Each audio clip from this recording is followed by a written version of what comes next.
What's up guys, welcome back to Grub Skills. Today we are going to be learning how to chop an onion 4 different ways. If this is exactly what you were looking for, please drop a like and subscribe to our channel so that you can come back and see more videos just like this one. So to start off, we are going to chop this onion right down the middle, straight from the root down to the cutting board, and this is how we're going to start 3 of our 4 chops today. Go ahead and toss one of these halves off to the side. We're going to use that later, but right now we're just going to work with one half. We are going to chop the tip off of one of these onions that's not the root tip. You'll see why in just a second. Now you're going to go ahead and peel this half of the onion however you like. You can use a paring knife or you can use your hands. I like to use my hands just because it's easier.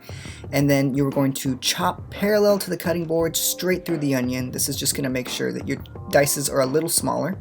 And then you're going to chop towards the root in slices, however big you want. We're going to use this root still because it's going to hold the whole onion together. And then we're going to turn the onion and chop it into dices. You might get your counters a little dirty here, it gets a little messy, but that is why you also have clean counters, not only a clean cutting board. Now with this butt, go ahead and chop it up and dice it some more. You don't want to waste any of the onions, so just utilize all that you've got. And now you've got a diced onion. Alright, for this one, this is going to be the half slice. We're going to start off just the same as the last one, except as soon as we cut off that tip, we're just going to cut same way, parallel to that last cut, over and over again, as thin or as thick as you like. You can use these for salads, you can use these for sauteing, you can use them for throwing on sandwiches. Really, it's up to you. As you can see, my cutting board is kind of slipping and sliding all over the place, so to minimize that, we're going to throw down a wet towel underneath, just something real thin, and then put your cutting board back on top, and it's going to minimize some of that slippage we've got there, make it a little safer for you. Now we have the round slice, so we're going to use a whole onion on this one, and you're going to cut off the tip, and then you're going to skin it. This onion, I actually took off the top layer of skin because it had a little bit of brown on it, but that's okay.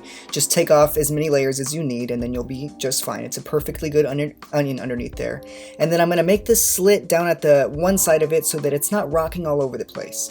And then we're going to make these big slices. You can make them thin, you can make them thick, you can either put them on burgers, you can put them on salads, you can even batter them and fry them into onion rings. So depending on what you want to make, go ahead and cut it to the thickness you desire. And as you get towards your fingers, be careful because that part that you cut away on the bottom is going to diminish and you don't want to cut yourself. So just be careful when it comes to your fingers, and when you need to, just go ahead and flip it down.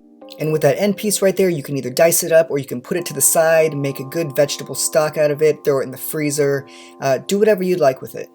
Alright, and finally we have our strip cut, which is a little bit similar to our first 2 cuts to start off, except we're going to cut off that root.